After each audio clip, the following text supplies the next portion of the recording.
لا قطعي انت ابد ما قبل السنين انت ضمن 40 نساء شنو؟ من كان يضحك انت تضحكين ستة اكثر من علاوي ما ادري ايش اللي ضاربكم شيء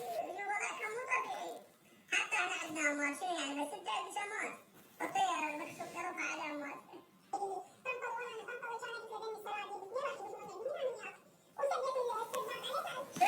شكل لك ترى دي بثنين راح يبنون عنيات يفتح شيء شو كل الناس شافت ما شافت هذا الشيء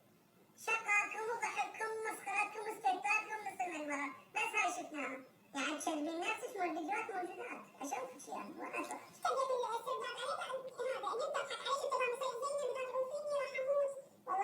قطيع هو قال لي زين بدك تعوفيني راح اموت امتى صارت؟ ما شو مو بحادث طبيعي شفت تشوفين الصغير ايش لا تقدر والله العظيم والله هذا الشيء بعد ما يتكرر ولا تنحطوا هذا الشيء انا اسفه وانا بدكم وليكم تسامحوني يا عمري لان انا ما اقدر على زعلكم هاي خطي ما يتكرر كل يوم اسوي لك عملي واعتذر بعد ما يتكرر لا السالفه مو لان بيتنا وما تدرين على زعلنا لا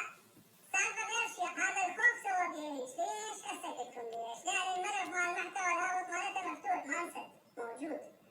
وعلى شكوى واحده يعني بس منتظرين شكوى واحده الناس تشتكي عليها ترجع المحتوى الهابط وهي ما طلعت فيه شيء افراج وما ادري لا بعد الملف هذا موجود يعني جتعه واحده شكوى واحده راح ترجع نفس المكان واطلب من اهل هاي الاموال اللي يقدروا تراجعهم ضحك ومسخره ولعبه ولعب يروحون يشتكون عليهم هي وعلاوي هذول اثنيناتهم يروحون يشتكوا عليهم ترى بس شكوى واحده وراح ترجع المحتوى الهابط خل ترجع وتتأدب هناك سمعتي؟ تأدبي المحكمه راحت ياخذونك محتوى هابط